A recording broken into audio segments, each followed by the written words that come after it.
हो थारा सारा गम फूक देंगे जय ब्यादी गहरात है, जय प्यार ते मन ठीक ना डोली उठे फेरात है। लोग बोलते हैं एलविश यादव की वजह से फेमस हुआ, कैसे हुआ तो है। अभी क्या है, ये फिल्म अपने नीतीश भाई का है, नीतीश, ये जिसपे आपने एक गाना बहुत सुना होगा, तेरे शहर में रुका वाजा राव साहब।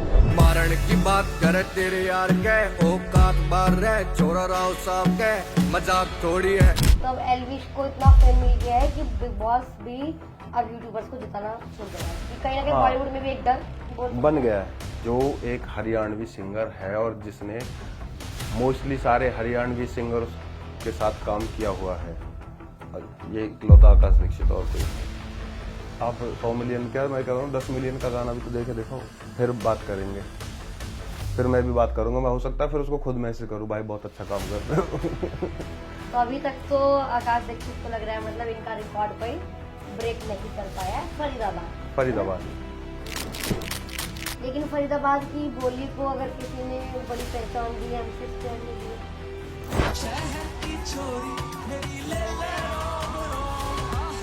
सॉरी मैं उनका नाम भूल गया था। फरीदाबाद में सिंगर वो फरीदाबाद से नहीं है, सॉरी इसके लिए। वो पलवल से। क्षेत्र तो फरीदाबाद है। पलवल सॉरी, सही बोला मैंने। पलवल बैसलाब से हो। अच्छा भाईचारा भी हमारा, ऐसी कोई बात नहीं है, भाई हैं वो तो बिल्कुल। और मतलब हमारी जब हसल में गए थे उस टाइम भी हमारी बहुत बात हुई थी। 2017 में भी केस लगा, फिर उसके बाद ये बातें भी बताई नहीं जाती। मैं हनी सिंह को सुन के ही बड़ा हुआ हूँ, जैसे हुई है मैंने उनको, मतलब आज मेरे घर पे भी स्टूडियो में भी उनकी फोटो लगी हुई है। यो हनी सिंह। हाँ जी, बस और कोई नहीं है। देखा तो एकदम से 3 मिलियन व्यूज। देखिए आज का ये पॉडकास्ट अगर आप गाड़ी में सुनने वाले हैं तो एक्सेलेरेटर खुद ब खुद दब जाएगा।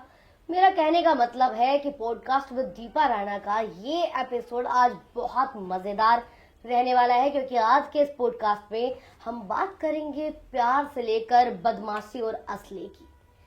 आप आज के जब हमारे जो गेस्ट हैं उनके गाने जब सुनते हैं लोग, तो गाड़ी खुद ब खुद भागने लगती है, कॉलर खुद ब खुद खड़े हो जाते हैं। एक ऐसा नाम जो गांव की मिट्टी से उठा है।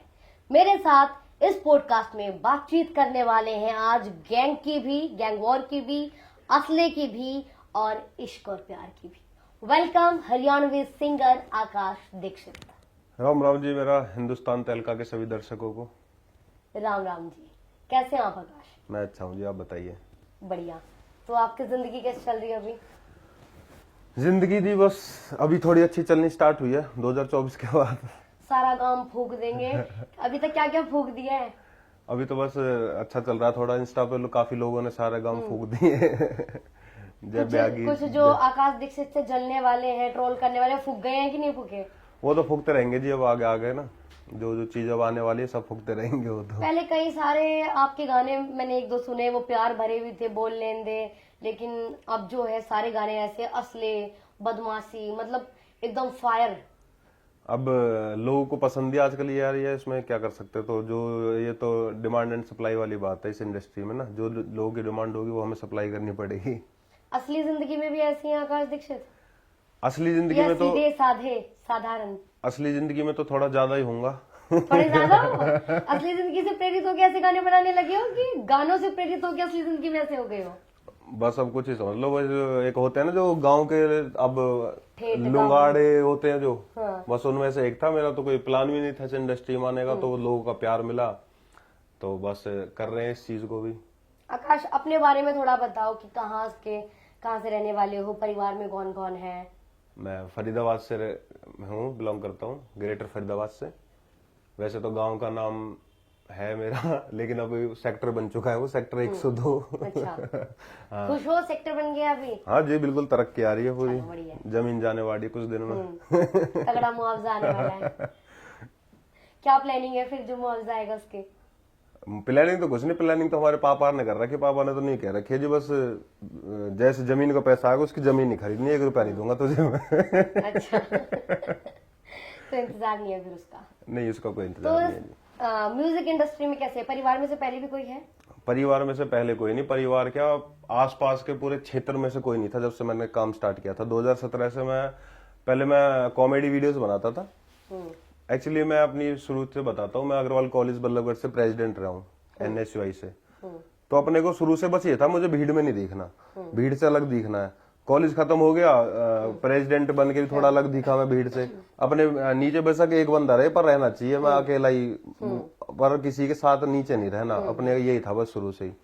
उसके बाद कॉलेज खत्म हो गया, मैंने कि जब क्या करें, तो बस एक फोन से गांव में ही, गांव के रोड पे एक छोटी सी वीडियो शूट कर दी, वो डाल दी यूट्यूब पर। उस टाइम तो उस पर 7-8 हजार व्यू आ गए। उसके बाद एक दूसरी वीडियो शूट की हमने अच्छे कैमरे से और अच्छी स्क्रिप्ट वगैरह के साथ।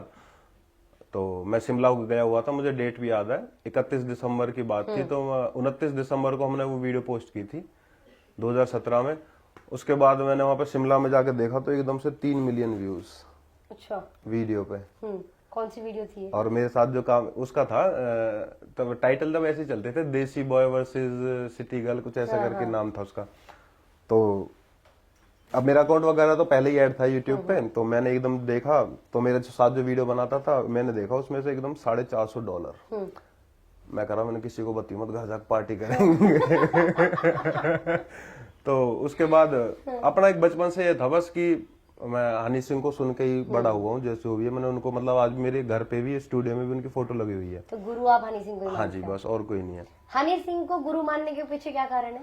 हनी सिंह को गुरु मानने के पीछे यही कारण है कि बस उनके गाने गा गा के ही थोड़ा सा अपने, फिर उनके गाने, उनके रैप को मैं स्कूल में सुनाता था, लेकिन टीचर को तो वो चीज समझ में आती नहीं थी, लेकिन बच्चे उस पर बहुत ताली बजाते थे।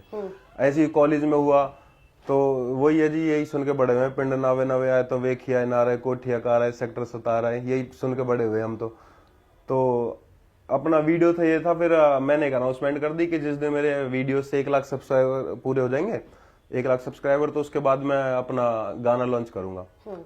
पर अपना मेरा हरियाणवी का कुछ भी वो नहीं था कि मेरे को हरियाणवी इंडस्ट्री में काम करना है। मेरा था मैं तो बॉलीवुड करूंगा, क्या रखा हरियाणा में, यही जो मैं और उस टाइम हरियाणवी म्यूजिक इंडस्ट्री को उस टाइम देखो लेवल भी नहीं था, मतलब मैं झूठ नहीं बोलूंगा, ना ही कोई वीडियो अच्छी बनती थी, ना ही वो बिल्कुल वही चाची ताऊ भाभीियों पे गाने बन रहे थे उस टाइम, जिस चीज के मैं पहले से खिलाफ हूँ।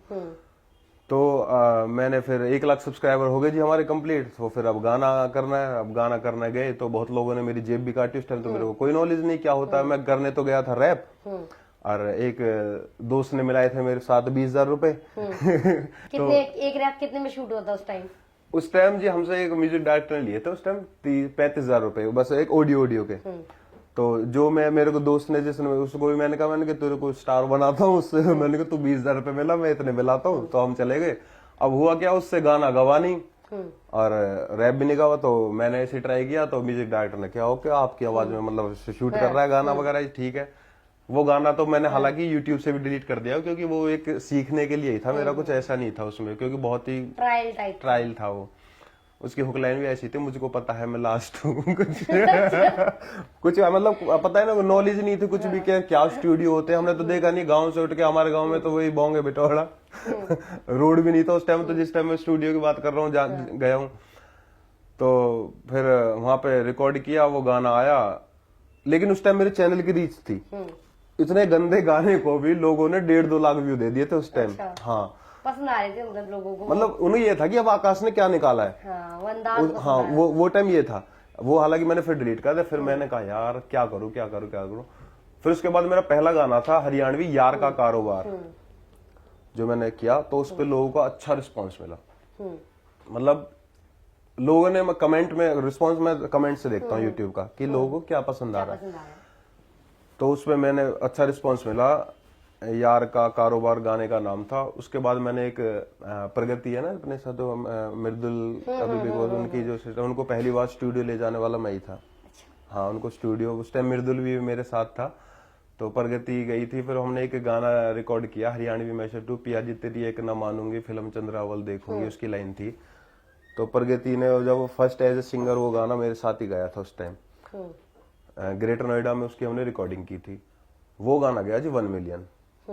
और वो गाना मतलब ब्याह शादियों में थोड़ा बहुत सुनने को मिला था, ये नहीं कि बहुत ज्यादा हिट, बहुत सुनने को मिला। हाँ, तो उसके बाद क्या हुआ, अपने एक गाना किया जिसकी मतलब मैंने जिंदगी में नहीं सोची थी कि ऐसा होने वाला है।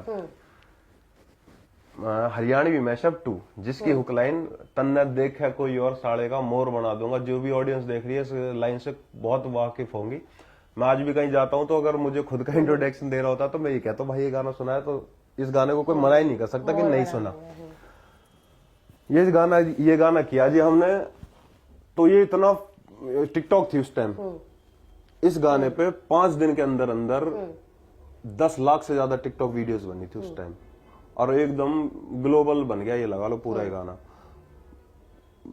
1 मिलियन हुए, 10 मिलियन हुए, 20 मिलियन हुए, 30 मिलियन हुए, 50 मिलियन हुआ, 60 मिलियन हुआ, 70 मिलियन हुआ।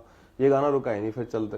हालांकि मैं उसका भी कहानी बताता हूँ, उसमें हमें पैसे वगैरह तो हमारे पास होते नहीं थे उस टाइम, तो सब ऐसे ही अरेंज वगैरह करके करना पड़ता था। जो वीडियो से थोड़े बहुत कमाए थे वो अपने एक भाई हैं बल्लभगढ़ से ही, रवि, वो शादी ब्याहों में फोटोग्राफी करते हैं। तो हमारे उस टाइम डायरेक्टर भी वही होते थे जो शादी ब्याह की, मतलब ऐसे ही खुद की मैंने वो मतलब अब वो क्या वो ऑडियो क्लिक कर गई। लेकिन लोगों को इसमें म्यूजिक में क्या है, लोग वीडियो से मतलब नहीं रखते। अगर आपकी ऑडियो में दम है ना, बेशक वीडियो में आप 2000 रुपए लगा के बैठ जाओ, वो तो क्या आर्टिस्ट को अपनी इमेज दिखाने के लिए अच्छी अच्छी वीडियोस करनी पड़ती हैं। तो पहले तो ये था, वो मैं आपको बता दूं 20,000 रुपए की वीडियो थी बस वो, जो गाना 50 से 60 लाख रुपए कमा के गया है। 20,000 रुपए की गाने ने 50-60 लाख रुपए दिए। बहुत बढ़िया। तो उसके बाद फिर ये इंडस्ट्री में आई गई पूरे प्रॉपर। उस गाने की कुछ लाइन अभी वो गाना तो वही है, हो तेरे शौक पुगाऊं तन्ना शॉपिंग कराऊं तेरा सारा खर्चा ठा लूंगा, हो तन्ना देखा कोई और साड़ का मोर बना दूंगा। ये गाने ये लाइन ही वायरल हुई थी इसकी काफी। तो जो बच्चे इस इंडस्ट्री में आना चाह रहे हैं, यानी कि आपकी तरफ से एक एडवाइस है, अगर गाना बनाना है तो पैसा चाहे बेशक कम लगा दो, लेकिन ऑडियो की तरफ ध्यान दो। हाँ, मेन चीज ऑडियो है। अभी तो बिल्कुल ये टाइम ये चल रहा है कि ऑडियो पे ही फोकस करना है। बेशक आप वीडियो तो डालो ही मत। अभी क्या अब हम मतलब एज ए सिंगर जितने भी आर्टिस्ट हैं, तो वो क्या हम डिपेंड हो गए इंस्टा रील्स पे अब जी। तो बस अब कुछ नहीं है। आजकल की वीडियो को क्या है, 15 सेकंड की पड़ गई आदत। इनको बस 15 सेकंड में अपनी ऑडियो में कुछ चीज दिखा दो। 15-20 सेकंड में अगर दिखा सकते हो तो आप हिट हो। तो आपके लिए कितना टफ हो रहा है, मतलब एक गाने पर इतना, अब कितना पैसा लगा देते हो एक गाने पर? अभी तक मेरा हाईएस्ट प्रोजेक्ट एक हुआ है, जो मैंने प्रांजल दिया के साथ गाना किया था, कुर्ता पजामा, 2021 में। वो मेरा अब तक का सबसे बड़ा प्रोजेक्ट था। वो थी हमारे 12 लाख रुपए का प्रोजेक्ट था वो एक। उसके बाद एक गाना किया नम्रता मल्ला के साथ, दे दे प्यार दे, जो अभी आप भोजपुरी इंडस्ट्री अगर कोई मुझे देख रहा हो तो नम्रता मल्ला के नाम से काफी लोग वाकिफ होंगे उनके नाम से। तो उनके साथ मैंने गाना किया था, वो भी बहुत बड़ा प्रोजेक्ट था। लेकिन वो उनपे हमें इतना रिस्पॉन्स नहीं मिला जिन पे जितने ज्यादा पैसे लगे उस पे इतने। कुर्ता पजामा गाने की अगर हम बात करें, लिखा किसने गाना? ये एक राइटर है हमारे, वो वैसे तो जीन से पर रहता है फरीदाबाद है, मीत निकम्मा, गाया मैंने। और मनीषा शर्मा जी की उसमें फीमेल वोकल है। मनीषा शर्मा जी हरियाणा की बहुत बड़ी फीमेल सिंगर है, बहुत ही बड़े बड़े गाने दे रखे उन्हें। जय तू बन गया, 2 नंबर ही, बहुत मतलब क्या ही गिनाऊं, बहुत सारे गाने उनके तो बड़े बड़े हिट। वो मेरे साथ उसमें फीमेल सिंगर थी। अच्छा, लोग ये भी जानना चाहते हैं गाना गाने के लिए सिंगर को कितना पे होता है? जैसे कुर्ता पजामे की बात करें हम, बड़ा प्रोजेक्ट। ये तो मेरे खुद के प्रोजेक्ट थे। मैं तो अच्छा। मैं कभी भी तब उस टाइम पे मैं क्या है, लेवल्स पे डिपेंड रहा ही नहीं। लेवल्स पे डिपेंड मैं अपना खुद का चैनल था, मेरा खुद का चैनल करता था। वो तो थोड़ी मुझसे गलती हो गई थी, तो मैंने भाईचारे में मेरे साथ किसी ने धोखेबाजी करके चैनल ले लिया। अब वो देख भी रहे होंगे तो मैं तो धोखेबाजी कहूंगा, मेरे साथ गलत हुआ। एक 4 लाख सब्सक्राइबर का चैनल मैंने अपना किसी को फ्री में दे दिया था उस टाइम। जो मेरी पूरी, जो मैं आपको स्टार्टिंग से बता रहा हूँ ना, एक वीडियो वाला गाड़ी में फोन से शूट करने से और इतने गाने तक, तो ये चीज मैंने अपनी एक भाईचारे में किसी को दान में दे दी। पर ठीक है, उनकी वजह से मुझे सीखने को बहुत मिला। उस टाइम मुझे पता नहीं था कि क्या होता है। उन लोगों ने मुझे बादशाह के साथ बैठा दिया, आप मेरे फोटोज देखना, बादशाह के साथ, सुखी के साथ, बड़े बड़े आर्टिस्टों के साथ फोन पे बात करा दी। मैं अब एक गांव से निकला हुआ लड़का क्या ही, उसके लिए तो बहुत बड़ी बात थी ना। मैंने तो देखा ही नहीं था, मेरे तो सपने थे, मैंने तो टीवी में देखे वो लोग। अब मेरे साइड में बैठा, मैंने कहा भाई ठीक है। पर हाँ उन्होंने मेरे को बिजनेस करना सिखा दिया कि क्या होता है, कि पैसे कैसे कमाए जाते हैं। इस चीज की कोई बात नहीं, कुछ चीज बुरी होती है तो उसके बाद कुछ अच्छा भी होता है। हरियाणवी इंडस्ट्री की अगर हम बात करें, बॉलीवुड की भी बात करें, तो आकाश दीक्षित ने किस किस बड़े फेसेस के साथ काम किया हुआ है? हरियाणवी इंडस्ट्री में मैंने मोस्टली सबके साथ काम किया हुआ है। सपना चौधरी जी के साथ मैंने 2 गाने किए हुए हैं, और प्रांजल दहिया जी के साथ किया हुआ है मैंने गाना। रेणुका पवार के साथ तो मैंने 5-6 गाने किए हुए हैं। मासूम शर्मा जी के साथ मैंने गाना किया हुआ है, और मोस्टली सबके साथ किया हुआ है। सबसे ज्यादा मजा किसके साथ आया काम करने में? सबसे ज्यादा मजा आप मतलब एक फीमेल आर्टिस्ट के पूछ रहे हो? किसी के साथ अगर आप फीमेल आर्टिस्ट की बताना चाह रहे तो फीमेल आर्टिस्ट की बता दो। देखो मतलब मुझे पता ऐसा क्या, लगा फीमेल आर्टिस्ट के लिए आप ज्यादा नहीं। उत्सुक है बताने के लिए। सबसे ज्यादा पता है मेरे को, अगर हरियाणवी इंडस्ट्री में अगर मैं जेन्युइन बात बताऊं, मेरे को सबसे अच्छा नेचर अगर किसी फीमेल आर्टिस्ट का लगता है तो वो है अंजलि राघव। अंजलि राघव बहुत पोलाइट, बहुत ही अच्छे नेचर की है वो। मैं उनके साथ गुजरात शूट था मेरा उनके साथ सूरत में, तो हम साथ ही गए थे यहाँ से फ्लाइट में, और साथ ही आए थे, और वहाँ पे साथ ही हम शूट वगैरह हमने सारा खत्म किया। तो मेरे 2 गाने किए थे हमने वहाँ पे, एक टीटरा और एक टोकनी पीतल की करके गाना था। तो मतलब सबसे अगर अच्छा मैं आर्ट वो नेचर वाइज बोलूंगा तो अंजलि राघव। और मेल में अगर पूछूं, मेल आर्टिस्ट में मेरा देखो हाई हेलो तो देखो मेरी बहुत लोगों से, एक मासूम भाई से मेरा थोड़ा ज्यादा क्लोज रहा था एक टाइम में। अब ये नहीं कि मैं अभी ये हवा नहीं बना रहा कोई, लेकिन अब इतना नहीं है। एक टाइम में रहा था बहुत, बिल्कुल मासूम भाई के साथ। और मासूम भाई ने देखो मेरे कुछ केस वगैरह में मेरी हेल्प भी बहुत की थी उस टाइम। कौन सा केस हो गया था आप पर? एक केस लग गया था, किसी एक बड़े गैंगस्टर के साथ मेरा नाम जोड़ दिया गया था। केस में भी आप काफी फंसे हुए हो। मतलब ये म्यूजिक गांव से निकला एक लड़का, पहले म्यूजिक इंडस्ट्री में गया, म्यूजिक इंडस्ट्री में हवा बना दी पूरी स्वैग, फिर उसके बाद केस में फंस गया। कैसे पलवल की सीआईए भी आकाश दीक्षित के पीछे हाथ धो के पड़ी हुई है? बेल तक भी बात चली गई। बेल तो अभी हो गई मेरे हाई कोर्ट से, लेकिन सीआईए पलवल तो आपकी बेल के खिलाफ थी कि इस बंदे की बेल नहीं होनी चाहिए। अब जी अगर मेरा कोई बड़ा ऑफिसर अगर इस पॉडकास्ट को देख रहा तो उनसे मेरी दरखास्त है, ऐसे किसी को ना फंसाए। अपने थोड़ा जो नीचे देख रहे हैं, आपके काम कर रहे हैं, लगे हुए हैं, जो भी ये पैसों के लिए किसी के भी जीवन खराब करने के लिए लगे होते हैं, थोड़ा इन पे भी ध्यान दीजिए आप। मेरी हरियाणा सरकार से भी ये दरखास्त है। तो यही था कि मेरे को ना एक फेक केस में, मतलब ये लगा लो जिस दिन मेरे घर पे सीआईए आई थी ना, 7 जून 2024, तो मतलब मेरा पूरा 1 साल तो इनके वजह से खराब गया ही लगा लो। मैं 4-5 महीने तक बोलती ना फरारी काटी है मैंने पहाड़ों में। फोन सब बंद करके फरार। हाँ, अब ये लगा लो मेरे को 5-6 दिन तक तो पता ही नहीं था मैंने किया क्या है। 5-6 दिन बाद जाके मेरे को पता चला कि ये इन लोगों ने स्टोरी बनाई है तुझे फंसाने के लिए। अब ठीक है, स्टोरी बनाई थी? स्टोरी थी रंगदारी की। रंगदारी का केस लगाया था कि मैंने रंगदारी मांगी है। अब रंगदारी मांगी? हाँ। नीरज बाम्बिया गैंग के साथ आकाश दीक्षित का नाम कैसे जुड़ गया? नीरज ये मेरा नाम ऐसे जुड़ा, उनके गांव से एक लड़का है सौरभ, वो अपना भाई था बिल्कुल क्लोज, जैसे मतलब साथ पढ़े एक साथ। अब ठीक है, सबके सबसे हाई हेलो होती है देखो। अब इसका मतलब ये थोड़ी है कि मेरी हाई हेलो तो उस टाइम थी भी नहीं, पहले मैं उनके साथ पढ़ा हुआ हूँ। और अब इसका मतलब ये नहीं कि मैं उनके साथ किसी क्राइम में इन्वॉल्व हूँ। और ना उनके पास, मैं आज भी ठोक के कहता हूँ अगर तुम्हारे पास कोई प्रूफ है तो खोल के दिखा दो। अगर तुम पेश कर सकते हो, मेरी तो चार्जशीट भी पेश नहीं की है अभी तक। अगर कोई प्रूफ है तो ठोक के दिखा दो, मैं तो आज भी कहता हूँ। अब ये नहीं है कि ठीक है उनकी हाई हेलो थी, मेरी थी, पहले थी, जो भी थी। अब इसका मतलब ये थोड़ी मैं किसी क्राइम में इन्वॉल्व हूँ। अभी वो मतलब इतने बड़े नाम हो चुके हैं, मैं तो नाम सच में ऐसा माहौल चल रहा है इस टाइम, अगर आप न्यूज पे भी उनका नाम खुद खोल के देखोगे तो उनका तो नाम लेना भी गुनाह है। अब मेरी तो उनसे कोई बातचीत भी नहीं है, फिर भी इन लोगों ने फेक केस लगा दिया कि रंगदारी मांगी है। मुझे तो पता ही नहीं था। मैंने रंगदारी मांगने के लिए?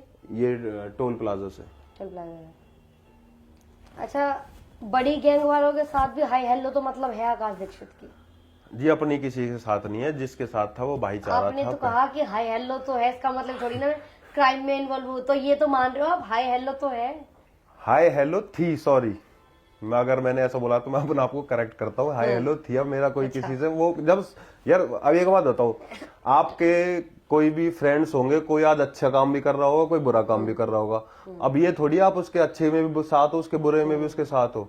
अब कॉलेज में पढ़े हैं आपके, अब कोई बड़े, मैं तो कहता हूँ कोई बड़े अफसर भी हैं कोई पुलिस के, उनके भी जरूरी थोड़ी उनकी क्लास के सारे ही बच्चे कोई पुलिस में लग गए। कोई गलत कामों में भी गए होंगे, कोई अच्छे कामों में भी गए होंगे, तो इसका मतलब ये थोड़ी कि आप भी उनके साथ इन्वॉल्व हो गलत कामों में। बिल्कुल। अच्छा, जो हरियाणवी म्यूजिक इंडस्ट्री हो चाहे पंजाबी म्यूजिक इंडस्ट्री हो, ये गैंग वॉर, असला, बदमाशी जैसे जो गाने हैं, ये मजबूरी बन गए हैं या फिर क्या कहूँ कि ये ऐसे गाने इमेज बनाते हैं या तोड़ते हैं? देखो जी, आज की डेट में लोग पसंद कर रहे हैं मिर्जापुर, मार्को जैसी मूवीज को, तो लोगों को पसंद है वायलेंस। अब लोगों को मैं क्या बताऊं, लोगों में आगे ये आज के टाइम में जो 13 से 14 साल से लेके और अपना जो अभी 24-25 साल तक के बच्चे हैं, इनको आ रही है, जिन्हें जेन जी हाँ जेन जी कहा जाता है, इनको आ रही है बदमाशी पसंद। अच्छा। अब मुझे नहीं पता इनकी मेंटेलिटी ऐसी क्यों हुई है। अब एक टाइम हम भी कॉलेज में पढ़े, हमारे टाइम तक क्या थी बदमाशी, लात घूसों की। अब आज की डेट में तो किसी से गोली चल रही है, बस आज न्यूज आ रही है कहीं चक्कू चल रहे हैं, तो कहीं ना कहीं लोगों को वही चीज अच्छी लग रही है। अब क्या है, अब एक आर्टिस्ट अगर उनकी सप्लाई को पूरी नहीं करेगा जो ऑडियंस डिमांड का, मैं खुद अपने आप से बताता हूँ, मैं कोई वैसा गाना बना दूं तो वो नहीं चला तो फिर मैं तो घर बैठ जाऊंगा, मैं तो कहीं जाकर ड्यूटी कर लूं फिर। अच्छा, वैसा गाना बनाते हैं अब तो चलता नहीं है, कहाँ चल रहा है? बदमाशी वाला गाना बनाते हो चलता है। कोई एग्जांपल है आपके पास ऐसा? एग्जाम्पल तो सबसे बड़े हैं, जो सबसे बड़े डेली कंट्रोवर्सीज में फंसते हैं, हमारे मासूम शर्मा भाई। अब लेकिन यही है, कोई ऐसा एग्जांपल कि उन्होंने वैसा गाना बनाया, नॉर्मल प्यार मोहब्बत सादगी साधारण? हाँ, उनके रोमांटिक सॉन्ग भी बहुत है मासूम भाई के, और उन्होंने शिव तांडव भी गाया हुआ है। लोगों ने सुना है, आपने सुना है शिव तांडव मासूम शर्मा की वोकल में? मैंने शिव तांडव तो नहीं सुना अभी। लेकिन वो तो सुना होगा ना कि एक खटोला जेल के भीतर, सुना हाँ, ना? वो सुना है। बस तो आप भी जेन जी हो गया। जेन जी नहीं, पर ये सुना मैंने खुद प्ले करके नहीं सुना ना, ये पता क्या, अब ये गाड़ियों में ये जो टाइम है ना सोशल मीडिया के, जेन जी अब क्या है, इतनी सराउंडिंग बना देते हैं कि अब कहीं ना कहीं फिर उसमें 35 से 40 साल वाली उम्र के लोग भी इन्वॉल्व हो जाते हैं, खुद को जेन जी समझ। हाँ। अच्छा, जैसे आपने कहा कि भी सप्लाई डिमांड ये है तो इसलिए हम ये बनाते हैं, ऐसा तो नहीं कि डिमांड पूरी करते करते सप्लाई इतनी ज्यादा करने लगे कि डिमांड और ज्यादा ऐसी हो रही है, बच्चे इन्फ्लुएंस हो रहे हैं ऐसे गानों से, वो खुद को इस चीज में देखो जी, मेरा मानना तो ये है कि अगर कोई किसी से गाने सुन के बदमाश तो कोई बनता नहीं है। अब बदमाशी के गाने की बात करूँ तो पंजाब में बहुत छोटे मोटे बदमाश बनने की तो कोशिश करने लगते हैं बच्चे। नहीं, मैं बिल्कुल ऐसा इस चीज के तो नहीं मानता, क्योंकि हम भी संजय दत्त की वास्तव देख के बड़े हुए हैं, हमने भी वो तो आपने तो कहा स्टार्टिंग में कि लेकिन मैं बदमाश कहाँ बना, मुझे असली जिंदगी में इससे भी अलग हूँ। मुझे तो गलती से पुलिस वालों ने फंसाया हुआ है, मेरा तो इस चीज से कोई मैं तो ठीक है जी, अपना खा कमा रहा हूँ। संजय दत्त की मैं तो यही कहूंगा, इन चीजों में कुछ नहीं है, जो लोग ऐसा सोचते भी है ना बदमाशी वगैरह, तो मैं तो एक ही बात कहता हूँ, एक केस लगवा के देखो तो फिर पता चलती है बदमाशी क्या होती है। एक केस लगता है ना जब, तो घर के घर बिक जाते भाई, तो यही बात है। आपके केस में कितना खर्चा हो बेल तक जाने के लिए? भाई ये या तो पुलिस वालों की जेब भरो या फिर वकीलों की जेब भरो। आप जेब भरते भरते कितना खर्च हो गया? अभी तो चल रहा है, अभी तो पता नहीं कितना भरनी पड़ेगी। अभी एक स्पेसिफिक अमाउंट क्या ही बताऊं मैं इसमें। एक केस को निपटाने के लिए एक सिंगर को कितने रुपए खर्च करने पड़े? वो तो जैसा देखो, अपने बहुत सारे वकील भाई बंधु भी हैं, तो अपनी कोई शर्म भी करते हैं, तो जब भी आराम से नॉर्मल, अगर मैं तो ये बोलता हूँ कि अगर किसी को आप एक थप्पड़ भी मार रहे हो तो उसके लिए आप अपनी जेब में 20,000 रुपए लेके रखो। आज की डेट में ये माहौल चल रहा है। आपके केस में कितने लगे लगभग अमाउंट? ये सवाल आपने ही दिया मुझे। वही 5-6 पेटी 5-6 पेटी लग गई अभी तक, और अभी भी केस चल रहा है? हाँ, खत्म नहीं हुआ? नहीं, अभी तो लगने वाला है, पता नहीं कितना लंबा चलेगा केस का, तो आपको पता है हमारे देश का जो सिस्टम है। तो यानी कि ऐसे केस में ना फंसे, ये सबसे बड़ी कुछ नहीं रखा जी, अपना खाओ कमाओ बढ़िया, और लोगों को भी ना खुद परेशान हो ना किसी और को परेशान करो, और अपना तो बस किसी को मैं ये भी बताना चाहूंगा कि हम कोई गाने वगैरह बना रहे हैं तो इसका मतलब ये नहीं है कि हम इन चीजों से निकले हुए नहीं है या कैसा भी है। हमने सब चीज देखी है, सब चीज कर रखी है, और बस यही कहूंगा, अपना आराम से रहो, खुश रहो बस। गाने लिखे भी आपने अभी तक? नहीं, मैं सिर्फ गाता हूँ। गाते हैं? हाँ जी, अच्छा, गाता हूँ और अपने गानों में एक्ट करता हूँ खुद। तो आवाज ठीक करने के लिए क्या करते हैं? आवाज ठीक करने के लिए कि ठीक रहे, रियाज करते हैं? कितने घंटे रियाज करते हैं आप? देखो जी, मैं तो बहुत कम कर पाता हूँ, मैं क्यों झूठ बोलूँ, मैं नहीं मिल पाता टाइम कई बार, लेकिन कभी बैठ जाता हूँ हारमोनियम लेके तो 1 घंटा तो करना पड़ता है।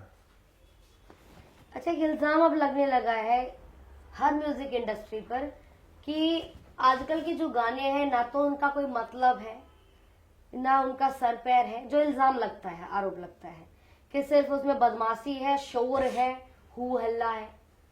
देखो, मैं अभी क्या है, मैं रात को सुबह 5 बजे स्टूडियो से आया हूँ, तो अभी मेरे 2 गाने, तो मैं अभी थोड़ा जेनजी की तरफ बढ़ रहा हूँ। तो आपने बताया, बोला नहीं अभी सर पैर नहीं है, तो मैं और मेरा जो साथी था, राइटर मेरा, तो हम गाड़ी में रात को यही बात करते आए थे। मैंने कहा यार, अब लोगों को पहले क्या होता था, गाने का एक ट्रैक होता था कि यहाँ से स्टोरी शुरू हुई और यहाँ पे स्टोरी खत्म हुई। हाँ। अभी क्या चल रहा है कि एक वर्ष में बोल दिया लड़की के लिए, अगली वर्ष में लड़के के लिए बात कर रहा है, अगली वर्ष में गाड़ी पे आ गया। तो ये बात सच है, आज के टाइम में जो गाने बन रहे हैं उनमें किसी का सर पैर है ही नहीं। कोई पहले होती थी स्टोरी लाइन, जो प्रॉपर गीत होते थे, अभी कोई सर पैर नहीं है। बस जो राइटर के कलम पे आ रहा है और जो सिंगर के मुंह पे आ रहा है उसने फेंक दिया माइक पे और वो चल रहे हैं अभी। तो ये चीज है। तो ये जेनजी जो जनरेशन आ चुकी है, इनकी वजह से ये गाने ऐसे बनने लगे? जी बिल्कुल, बहुत फर्क या जो गाने बना रहे हैं वो अपनी उस कला को भूल रहे हैं कहीं ना कहीं? ये वही है ना, हमारी मतलब साइकोलॉजी ऐसी होगी ना कि अब एक गाने में 2 या 3 वर्ष होते हैं मैक्सिमम। तो उसके पीछे क्या है कि अब अपने को क्या है, इंस्टा रील्स पे गाना चलाना होता है सिंगर्स को, और लोगों की साइकोलॉजी भी यही हो गई है कि 15 सेकंड में उनको सब कुछ चाहिए। अब लड़की के ऊपर बात नहीं चली तो लड़के के ऊपर चलेगी, लड़के के ऊपर बात नहीं चली तो गाड़ी के ऊपर चलेगी। तो ये चल रहा है बस अभी। तो इंडस्ट्री में बिना गैंग इमेज के चलना मुश्किल हो गया है। हाँ, कह सकते हैं। अभी आप देखो, इस चीज में हम सरकार का समर्थन करते हैं, लेकिन आप इसको पूरा एक कानून बना के इस पे एक काम करें। अब जो मूवीज आ रही हैं थिएटर में, फरीदाबाद में भी रिलीज हो रही है, पूरे हरियाणा में भी रिलीज हो रही है वो मूवी, उनमें भी क्या दिखाया जा रहा है, वायलेंस। क्या अगर गाने सुन के कोई बदमाश बनेगा तो क्या मूवी देख के कोई बदमाश नहीं बन सकता? मूवीज में तो बहुत ज्यादा वायलेंस देख रहा है। आप डेट में देख रहे हो कैसी मूवीज आ रही हैं, उसमें तो फिर इसमें प्रॉपर कानून बनाया जाए। तो अगर ये काम नहीं करेंगे ना, अभी हम जो अब लोग मांग रहे हैं हम नहीं देंगे, तो हमारी ऑडियंस क्या हो जाएगा जो पहले थी ना। पहले क्या था, आप को पता होगा, हम पंजाबी गाने सुनते थे, अब हरियाणवी सुनने लगे। अगर हम इन चीज को ये नहीं देंगे इनको, तो ये लोग फिर से पंजाब के पास पहुंच जाएंगे। हम क्या करेंगे फिर हरियाणा का जो लेवल इतना ऊपर, जिन कलाकारों ने इतनी मेहनत करके स्टैंड किया है, हरियाणा का लेवल वो फिर नीचे आ जाएगा। कहाँ जाएंगे फिर हम आर्टिस्ट, कहाँ जाएंगे? तो फिर अगर करना है तो फिर प्रॉपर सब पूरे ऑल इंडिया में चीज बंद करो, मूवीज में, वेब सीरीज में, सब जगह दिखाने के लिए इसके प्रॉपर कानून बनना चाहिए, मेरी राय है। यानी कि जो पंजाब इंडस्ट्री में हो रहा है, और आपने बिल्कुल सही कहा, पहले हरियाणवी गाने लोग सुनते ही नहीं थे, लेकिन अब ट्रेंड हो गया है। हाँ जी। मतलब बाकी स्टेट्स में भी हरियाणवी गाने सुनने लगे हैं। हाँ जी। तो इस चीज को अगर हम कम करें तो कहीं ना कहीं हरियाणवी जो म्यूजिक इंडस्ट्री थी दोबारा फिर से ग्रो करने लगेगी। और अभी तो मतलब ग्रो के सबसे फास्ट, मतलब बहुत फास्ट ग्रो कर रही है हमारी हरियाणवी इंडस्ट्री ना। अच्छा, एक सवाल भी है जो आपके लिए है कि हरियाणवी सिंगिंग इंडस्ट्री में, म्यूजिक इंडस्ट्री में सबसे ज्यादा डिमांड किस आर्टिस्ट की है, किस सिंगर की है? देखो, सबसे महंगे आर्टिस्ट इस टाइम और सबसे ज्यादा डिमांड में भी मासूम शर्मा जी हैं। अच्छा, कितने रुपए चार्ज करते हैं? क्या फीस है मासूम शर्मा जी की? उनका देखो, जो एक प्रॉपर, अगर मैं एक बात बताऊं तो एक शो के, छोटे मोटे शो के भी वो इस टाइम 35 से 40 लाख रुपए चार्ज कर रहे हैं। अच्छा। हाँ, और ये बहुत बड़ी बात है, बहुत बड़ी बात है और बहुत अच्छी बात है। और उन्होंने इसके लिए स्ट्रगल भी किया है। वो मतलब जब पहले रिकॉर्डिंग्स पे जाते थे या कहीं पे जाते थे तो वो बाइक पे, पता है, भरी ठंड में, भरे कोहरे में बाइक पे चलते थे। तो अब आज उन्हें कोई चीज मिली है तो उस चीज का तो उनको फायदा मिलना ही चाहिए ना। मैं तो मतलब सबको ही मिलना चाहिए, अगर जिसने भी मेहनत की उसको तो फायदा मिलना चाहिए। फीमेल आर्टिस्ट में, फीमेल सिंगर में? फीमेल में तो बहुत ऑप्शन है, बहुत ऑप्शन है फीमेल में। किसी की कोई डिमांड सबसे ज्यादा? डिमांड फीमेल में, पता है क्या, मैं ये एक कड़वा सच भी बताना चाहूंगा मैं इंडस्ट्री का। और मुझे मतलब कई बार लगता है कि जिस हिसाब से एक मेल आर्टिस्ट को हाइप भी मिलती है ना, इस हिसाब से फीमेल आर्टिस्ट को हाइप नहीं मिलती। मतलब एज ए सिंगर बता रहा हूँ मैं, एज ए मॉडल नहीं। उस हिसाब से अब आपको बात करो तो फीमेल सिंगर का आप नाम जानते हो और आपने उनकी आवाज बहुत सुनी होगी। किनका? अब जैसे मासूम भाई के साथ आशु ट्विंकल जी हैं, जितने भी बहुत मोस्टली जितने भी गैंगस्टर सॉन्ग, बदमाशी वाले गाने सारे वो मोस्टली वोकल सुनकी हैं, लेकिन लोगों को नहीं पता, नहीं जानते। हाँ, अमूमन उनके नाम नहीं सुनते। तो इस चीज का तो थोड़ा है उसमें ना, इसलिए। और फिर ऑप्शन भी बहुत हो गए उसमें, मतलब फीमेल सिंगर्स को भी ऐसे ट्रीट करते हैं कि बस हाँ गाना गवाया, आपकी पेमेंट, बस ये आपका काम कितनी खत्म। पेमेंट मिलती है हरियाणा में फीमेल सिंगर्स को लगभग? देखो जी, सबका अलग अलग है। मेल सिंगर के बराबर मिल पाती है या फिर नहीं, अगर मेल सिंगर के कहाँ बराबर तक, उनके मुताबिक कहाँ तक लगभग? जैसे फीमेल मेल सिंगर को मान लो मिल रहे हैं 30 लाख मिल रहे हैं, 40 लाख मिल रहे हैं, तो फीमेल सिंगर को कितना? बहुत कम, मतलब वो तो फिर गिनती में नहीं आएगा अगर मैं सच्चाई बात बताऊं तो सच्चाई बताओ। देखो जी, सबके अलग अलग रेट है। मैं वैसे क्या ही हो सकता है मेरे लिए उनके रेट अलग हो, बिना नाम लिए बता दो। हो सकता है अब ऐसा है कि इंडस्ट्री में सबसे हाई रेट है इस टाइम मासूम शर्मा भाई के, वो लेते हैं 10 लाख रुपए एक गाना गाने में। अगर आपको मासूम शर्मा जी की वोकल चाहिए, 10 लाख तो मैंने शायद कम बता दिया, उनके हर महीने रेट बढ़ ही रहे हैं अभी ऊपर। अभी क्या हो सकता है, फीमेल सिंगर की आवाज जाती है 25-30 हजार बस। 10 लाख 10-15 लाख से हाँ जी, फीमेल सिंगर की सिर्फ 25-30 हजार। हाँ जी, और आवाज उतनी जानी होती है। हाँ जी। ऐसा क्यों? अब ऐसा बस वही वाली डिमांड की बात है, लेबल्स को, जितनी लेबल्स की डिमांड है। अब मासूम शर्मा भाई की फिर फैन फॉलोइंग भी तो है ना उनकी। नहीं, उनकी तो फैन फॉलोइंग है, ठीक है, तो फीमेल अब अगर कोई गाना कोई अगर गाना सेल होता है ना कहीं पे, तो वो मासूम शर्मा के नाम पे गाना सेल होगा, वो फीमेल सिंगर के नाम पे नहीं। ये चीज मतलब मैं ये नहीं कह रहा छह चीज बेकार है, उनको भी पूरा क्रेडिट मिलना चाहिए। अच्छा, ये जो फ्लेम लेबल के साथ आप जुड़े हुए हैं, लेबल का क्या रोल रहता है एक सिंगर की जिंदगी में? देखो जी, मैंने अभी थोड़ी देर पहले आपको बताया था ना कि मैं जुड़ा पहले किसी और भी था, जिन लोगों ने मेरे को धोखा करके मेरे से मेरा चैनल हट के और कह दिया तू अब घर जा, टाटा बाय बाय, और खुद भी वो कहीं और उड़ गए। तो अभी क्या है, ये फिल्म अपने नीतीश भाई का है, नीतीश, ये जिसपे आपने एक गाना बहुत सुना होगा, तेरे शहर में रुक्का बाजा राव साहब का, हाँ, है ना, तो ये एलविश यादव वाला गाना है जो, तो इस इनके चैनल पे ही है वो, इनके लेवल पे है।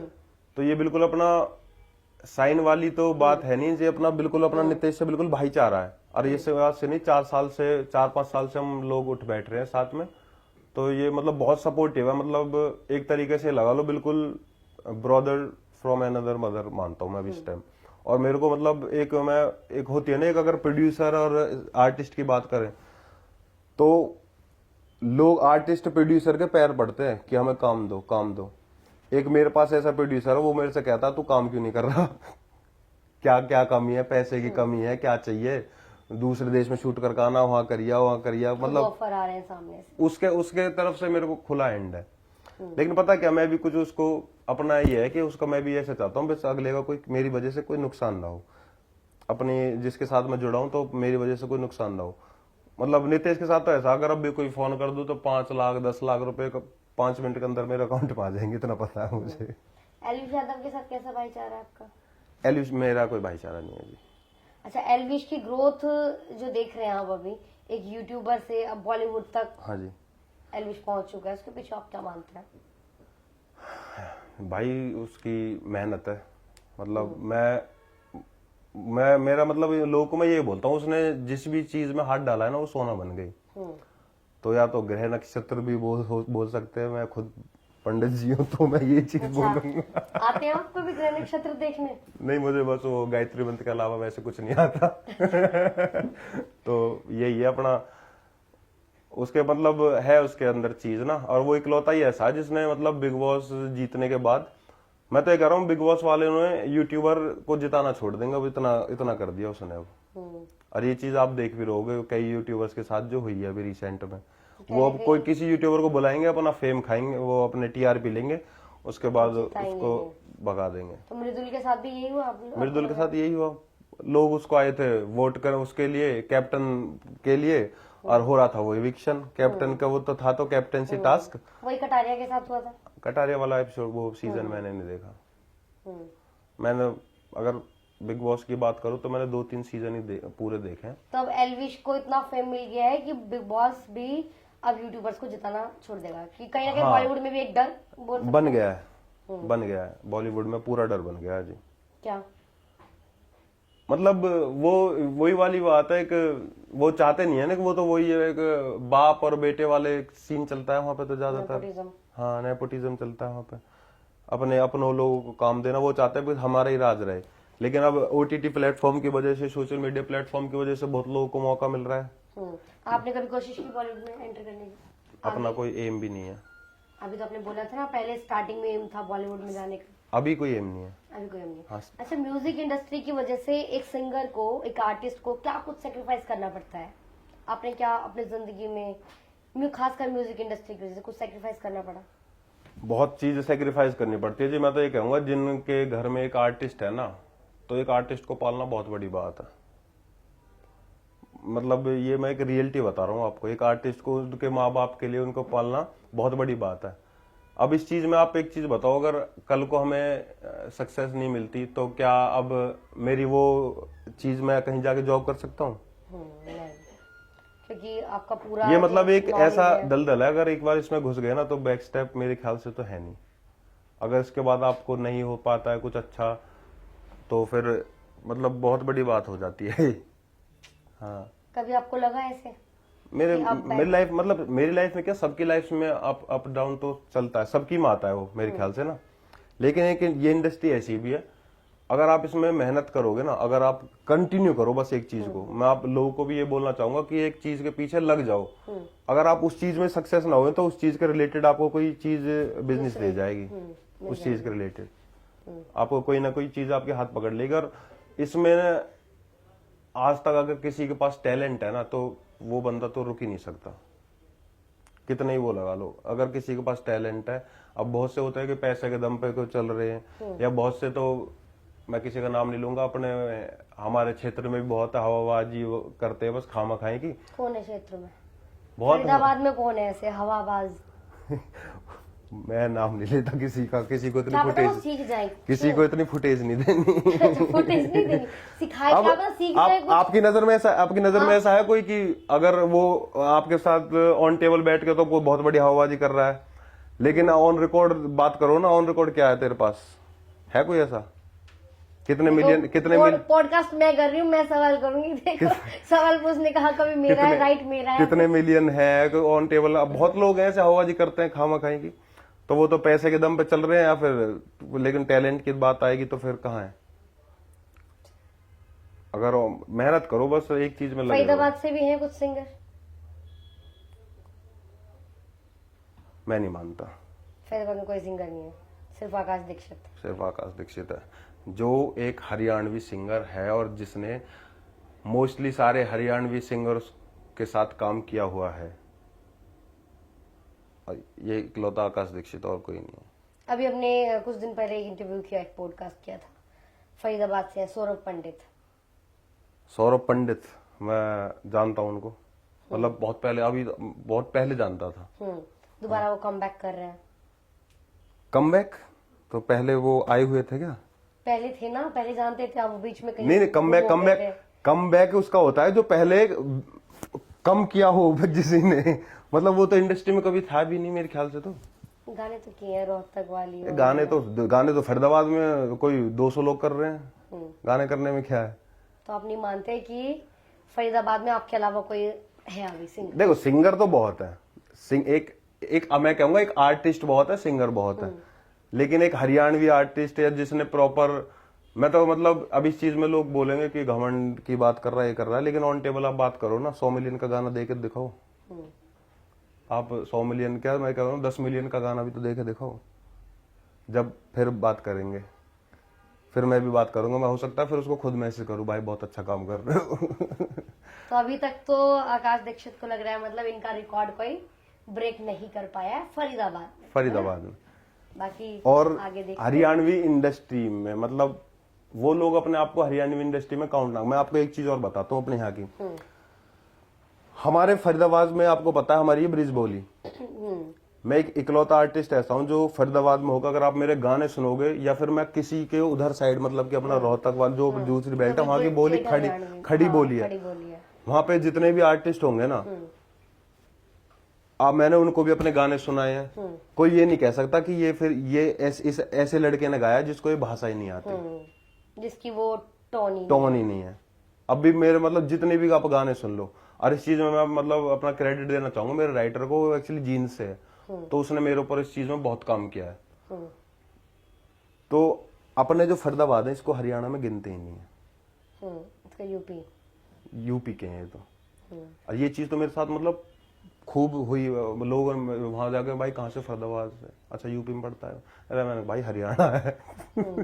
तो यही है कि मैं यहाँ से एक ऐसा भी इकलौता आर्टिस्ट हूँ जिसके सारे मोस्टली गाने सारे ही प्रॉपर, अगर कोई आपका किसी का भी कोई यार दोस्त भी उधर साइड का होगा तो आप गाना सुना लेना, अगर उसको ये बोल देना कि ये किसी ऐसे लड़के ने गाया होगा कि जिसकी ये भाषा ही नहीं है, तो ये मेरे लिए सबसे बड़ा टास्क वो था कि मेरे को जो भाषा आती नहीं है मैं उसमें गाना गा रहा हूँ। लेकिन फरीदाबाद की बोली को अगर किसी ने बड़ी पहचान दी, MC स्क्वायर ने दिया। सॉरी मैं उनका नाम भूल गया था, फरीदाबाद में एक सिंगर, वो फरीदाबाद से नहीं है, सॉरी इसके लिए, फरीदाबाद वो पलवल से है। क्षेत्र तो फरीदाबाद है। पलवल सॉरी, सही बोला मैंने, पलवल बैसलात से हो। अच्छा हाँ तो पलवल से हैं आप। हाँ, वो MC स्क्वायर भाई पलवल से पलवल है। और मेरा मतलब भाई अच्छा भाईचारा भी हमारा, ऐसी कोई बात नहीं है, भाई है वो तो बिल्कुल। और मतलब हमारी जब वो हसल में गए थे उस टाइम भी हमारी बहुत बातें हुई थी, और सब तरीके से अच्छी तरीके से। उनकी हमारे गांव में रिश्तेदारी भी है, लेकिन वो पलवल से है, फरीदाबाद से नहीं है। सॉरी मैं बोल दिया, फिर करेक्ट भी कर दिया। वो फिर मेरे को याद आ गया ना, वो तो पलवल से है, फरीदाबाद से नहीं है। पलवल कहाँ? वो तो अपने गानों में भी बोलते हैं, छोरी किससे है, छोरी बैसलात से, बैसलात पलवल में है। फरीदाबाद और पलवल तो अलग अलग हो गया ना। चलो ठीक है, आपकी मान लेते माननी पड़ेगी। बाकी मैं मान लेती हूँ, बाकी व्यूअर्स है अभी वो देख रहे हैं, वो कमेंट करके बताएंगे। देखो जी अब जैसा भी कमेंट। आप हमारे गेस्ट हैं तो गेस्ट की भी हम मान लेते हैं फिलहाल बात। बिल्कुल मुझे कोई फर्क नहीं पड़ता। बाकी कोई और एक्सपीरियंस शेयर करना चाहते हो आप अपना, म्यूजिक इंडस्ट्री से जुड़ा हुआ, कभी कुछ ऐसा हुआ हो मतलब जो आपने सोचा ना हो गया हो, कभी किसी ने ऑन स्टेज प्रपोज कर दिया हो आकाश दीक्षित को? नहीं ऐसा मेरा अपना यही है, मैंने जिसके साथ भी मतलब बहुत, मैंने मोस्टली आपको बताया सारी फीमेल आर्टिस्ट के साथ भी काम किया है। आर्टिस्ट ने बाहर से किसी कोई मीटअप पे, कोई कॉन्सर्ट पे ऐसा? ये तो थोड़ी अपनी वो पर्सनल लाइफ हो गई ना। अपने यही है कि मतलब मेरा काम से काम होता है। अगर सेट पे भी कोई है ना मेरे साथ, मेरा को आर्टिस्ट भी है, बहुत को आर्टिस्ट मेरे ऐसे भी हैं, आपको मैं बताऊं, मैं उनके साथ पूरा दिन शूट कर रहा हूँ। अभी मेरे साथ आए, इसको भी पता होगी कि मैं उनके साथ पूरा दिन शूट कर रहा हूँ, और उसके बाद मैं उससे सारा हम सीन कर रहे हैं, आपस में गले लग रहे हैं, सबको कर रहे हैं, लेकिन मैं उससे ये नहीं बोला हाय। तो अपने अंदर एक थोड़ा शाई नेचर भी है स्टार्टिंग से ही। अच्छा। क्योंकि मैं कॉलेज में बैक बेंचर था, और कॉलेज में भी मैं किसी लड़की से बात करता नहीं था, किसी पे कमेंटिंग बाजी वगैरह आज तक हमने की नहीं, ये हमारे संस्कार ही नहीं है ना। गाने सुनते हैं तब तो लगता नहीं है, गाने में देख के नहीं लगता हो, क्योंकि वो ऑन कैमरा फिर करना पड़ता है। वो भी चीज पता है, मैं अब करेक्ट करने लगा हूँ। पहले क्या था, डायरेक्टर को अगर मेरा कोई लड़की के साथ कोई क्लोज सीन है तो उसमें उनको बहुत रीटेक करने पड़ते थे, क्योंकि मुझे आती थी शर्म। मैं जैसे भाई कमर में हाथ डालो, अब मैं कमर में हाथ डाल रहा हूँ दूर से, उसको टच हो नहीं रहा, तो वो चीज कैमरे में दिखती थी। तो अब ये चीज अब मेरी चीजें ठीक हो गई है। अगर कोई आपको मतलब ना जानता हूँ या नहीं जानता, ये चीज मैं अब कर लेता हूँ, पहले नहीं होती थी मुझसे। कितने रीटेक होते थे? अगर कोई लड़की के साथ कोई क्लोज सीन हो, मैं मतलब एकदम घबरा सा जा, मेरा मुंह लाल हो जाता था बिल्कुल। शर्म के मारे कि खुशी के मारे? ये खुशी, वो सॉरी, शर्म के मारे। खुशी के मारे, मतलब खुशी के मारे होता था। ये चीज शर्म से होती थी, क्योंकि बताया ना कॉलेज में भी बैक बेंचर था। मेरा ये था कि अगर टीचर ने मेरे को, ये रियलिटी बता रहा हूँ मैं, अगर टीचर ने मेरे को पीछे बेंच से आगे एक लड़की के साथ बैठा दिया एक बार, अब लड़की भी बैठी है फर्स्ट बेंच में, मैं भी बैठा, क्योंकि मोस्टली आपको पता है स्कूल कॉलेज में लड़कियां ही आगे बैठती हैं।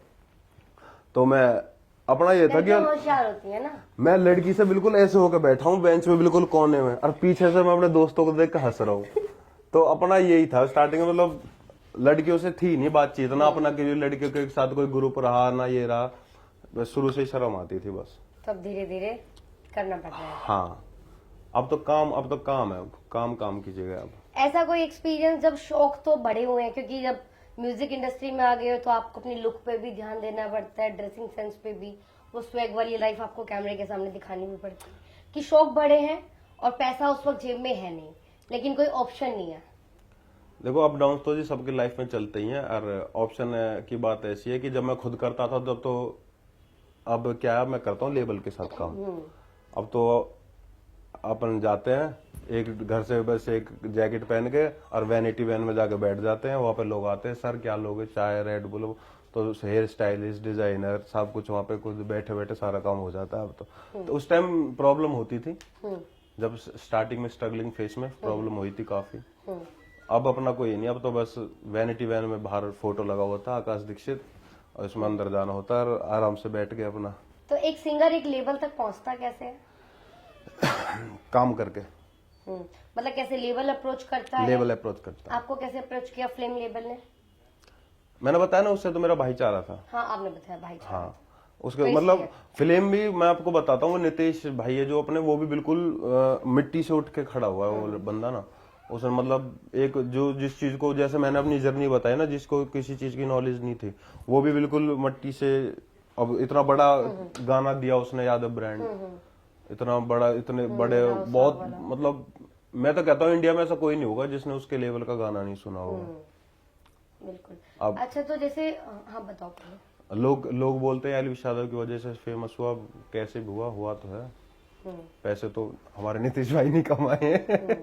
अच्छा जैसे फ्लेम लेबल है, मैं इसे समझना चाह रही हूँ, फ्लेम लेबल है, फ्लेम लेबल के साथ आप जुड़े हुए हो, ठीक है, उन्होंने आपको अप्रोच किया, आपका सारा खर्चा अब फ्लेम लेबल करता है, तो फ्लेम जो आपके गाने से जो कमाई होती है फिर वो लेबल के पास जाती है, कैसे होता है ये देखो मतलब डिफरेंट, ये मतलब हमारी अंडरस्टैंडिंग की बात होती है सबके साथ। अगर ये इसमें क्या होता है कि अगर कोई आर्टिस्ट साइन हो रहा है ना, तो वो अपने ऑन टेबल बैठ के अपनी सारी, वो भी अपनी रखेगी, लेवल भी अपनी चीजें रखेंगे, तो वो फाइनल कहाँ होती चीजें वो वहां मैटर करता है। कोई इसमें होता है कि 70-30% का भी होता है, लेकिन मोस्टली क्या है 70% लेवल वालों को 30 सिंगर का। हाँ लेकिन मोस्टली पता क्या होता है, ये चीज शो में होती, शोज आते हैं जो उनके लिए, अगर कोई प्रोड्यूसर है, मैं तो देखो बताता हूँ, कोई प्रोड्यूसर है वो अगर आपके पास पैसा लगा रहा है ना, तो वो आपसे निकालेगा भी, ठीक है, पर नितेश भाई तेरे लिए नहीं है ये बात, कभी सोचे, तू तो भाई है खैर।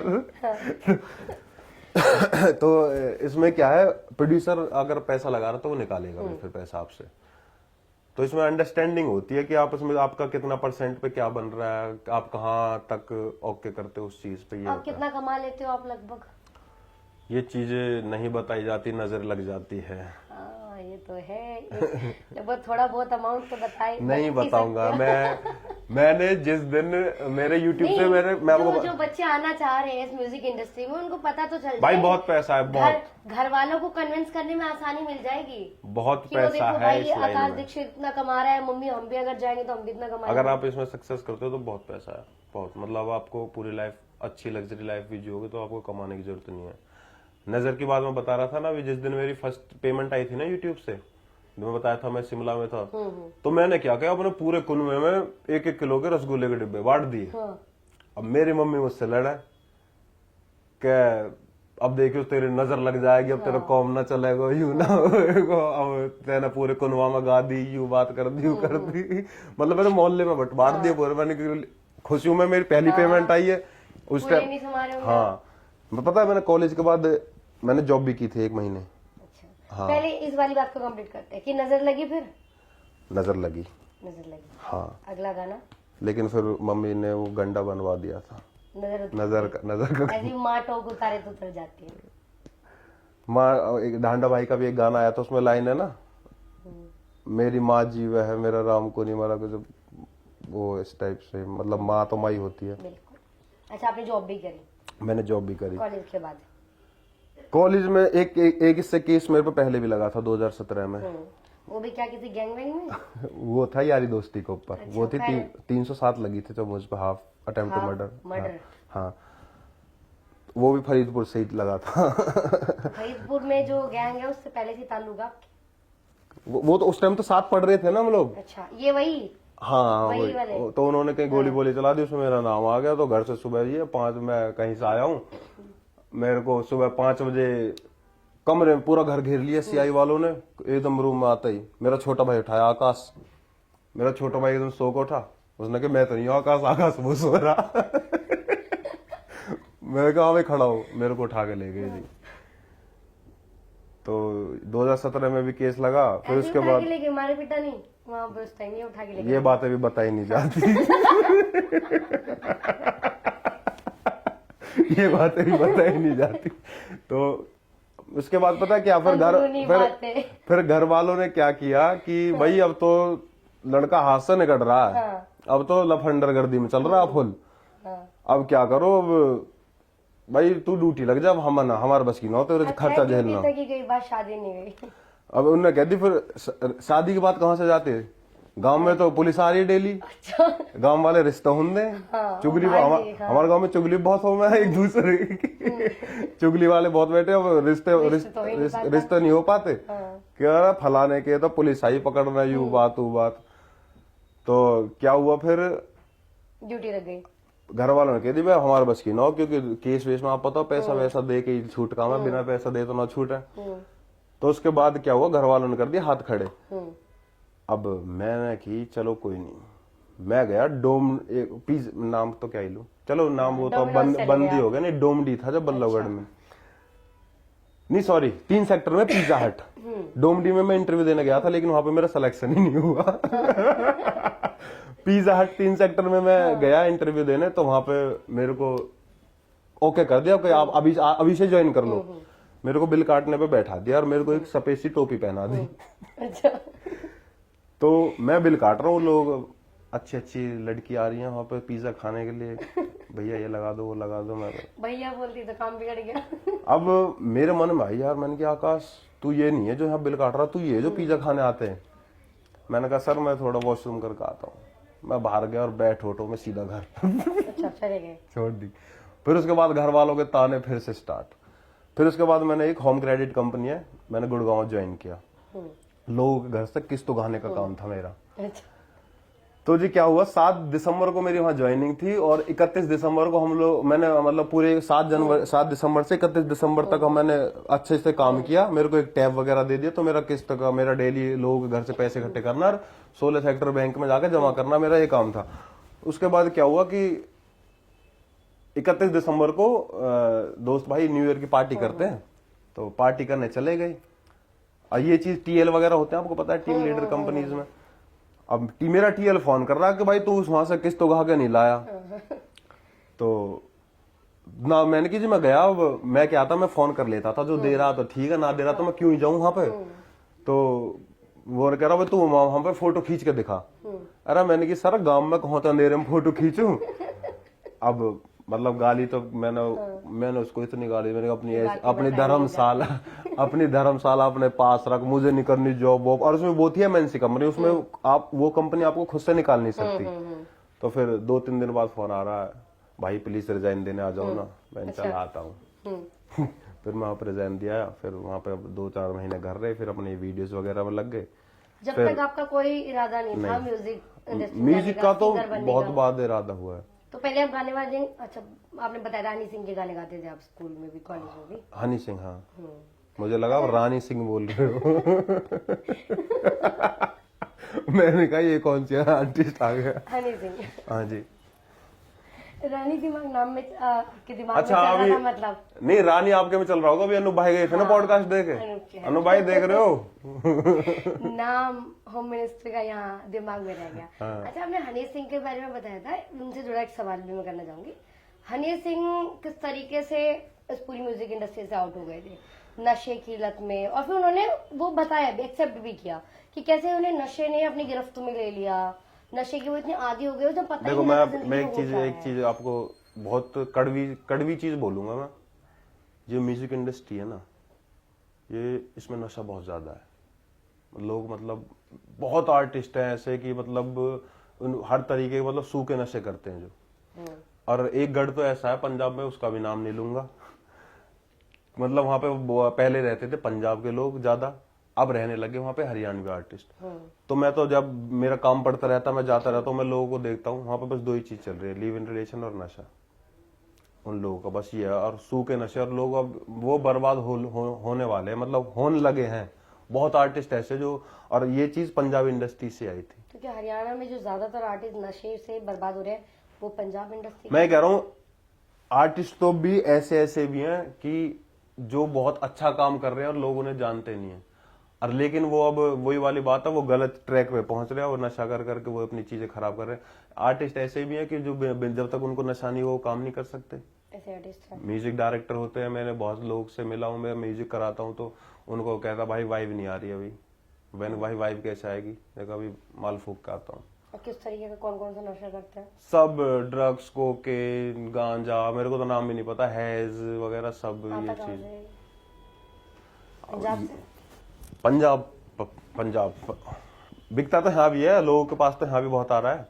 अभी मैंने आज ही न्यूज़पेपर पढ़ा है, वैसे 20 साल की कैद कर दी ना किसी को गांजा सप्लाई करने वाले को। बहुत बड़ा वो एक्शन था ये, ज्योति लांबा की अदालत में फरीदाबाद से। अच्छा, ये आपका लुक मैं देख रही हूँ, पहले से बहुत चेंज हो गया आप। ये जो आपने नेक पे रावण लिखा है, ये जी रावण है। अच्छा, हाँ जी। इसके पीछे का कारण? इसके रावण के पीछे भक्त हो आप? भक्त भी कह लो जी, हम्म। बाकी पूर्वज भी कह लो, ब्राह्मण थे और उनसे ज्यादा ज्ञानी ना कभी कोई था ना कभी कोई हो सकता। बस कुछ चीजें होती है हर इंसान से, कुछ चीजें गलत होती हैं, लेकिन वो है ना उनका एक बहुत फेमस, रावण ना कभी झुका था ना कभी झुकेगा। तो उनको पता था कि मेरी लड़ाई भगवान से है, लेकिन वो फिर भी युद्ध छोड़ के नहीं भागे। और वो तो थोड़ी सी विभीषण ने गलती कर दी, और ना तो हम मरते भी ना। शुरू में राम राम और गर्दन पे रावण। रावण है जी। मुंह जुबान पे राम और भक्त रावण के भी हो। मैं पूजा भी करूँ, सुअर पाठ भी करूँ, कहीं देवता न बन जाऊं, मैं पाप भी करूँ। अच्छा, विभीषण ने गलती कर दी थोड़ी सी, वरना आते नहीं। हाँ, वो घर का विभीषण लंका ढाए। अब ये तो बात कहनी नहीं चाहिए, बहुत कंट्रोवर्सी वाली बात हो जाएगी। अब तो हो गई। ये नहीं, उसके आगे जो मैं बोलने वाला था वो ज्यादा हो जाती है। हाँ, अच्छा, तो बच गए। तो कई सारी बातें हमने की, कोई और ऐसी बात रह गई हो जो आपको करनी हो? बात तो बहुत सारी है, जो फिर ऐसा पूरा दिन और पूरी रात चाहिए।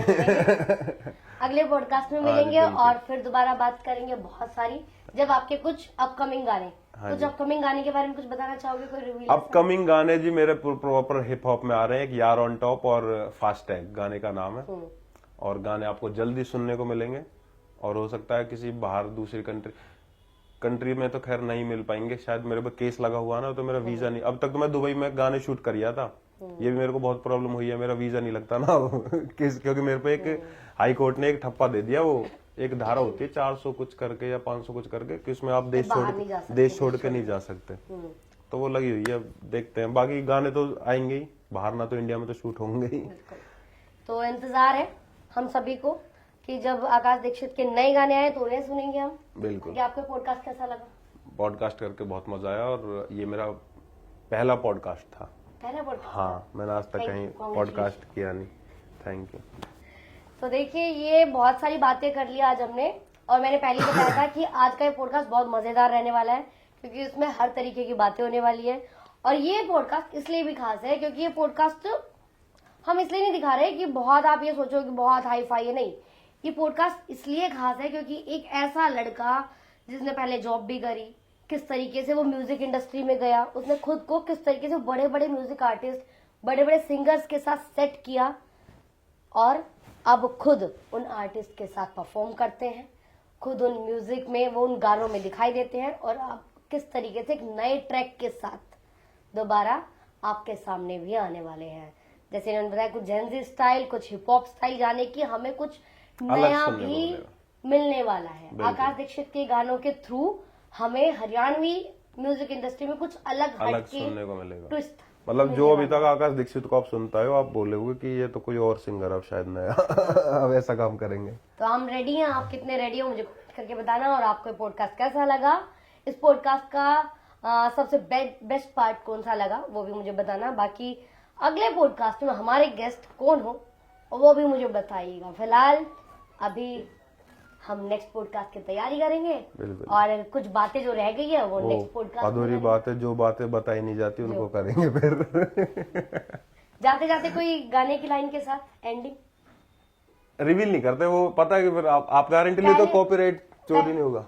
हाँ वो भी हो जाएगा। पहले की कोई गाने के साथ, पहले के कोई गाना आपके अभी फेवरेट। अबे गाना आया था मेरा एक, सारा गांव फूक देंगे, हो थारा सारा गांव फूक देंगे, जय ब्यादी गैरात, जय प्यार ते मन ठीक ना डोली उठे फेरात। तो है, ये तो- एक लव स्टोरी थी, आपने इसकी वीडियो देखना, बहुत अच्छी प्रॉपर वीडियो की हुई है हमने। तो अब इनका गाना सुन लिया है, धमकी मत समझना, लेकिन वीडियो को शेयर जरूर कर देना। हाँ जी, फैला दो, शेयर कर दो जी। ठीक है जी, थैंक यू। राम राम। राम राम।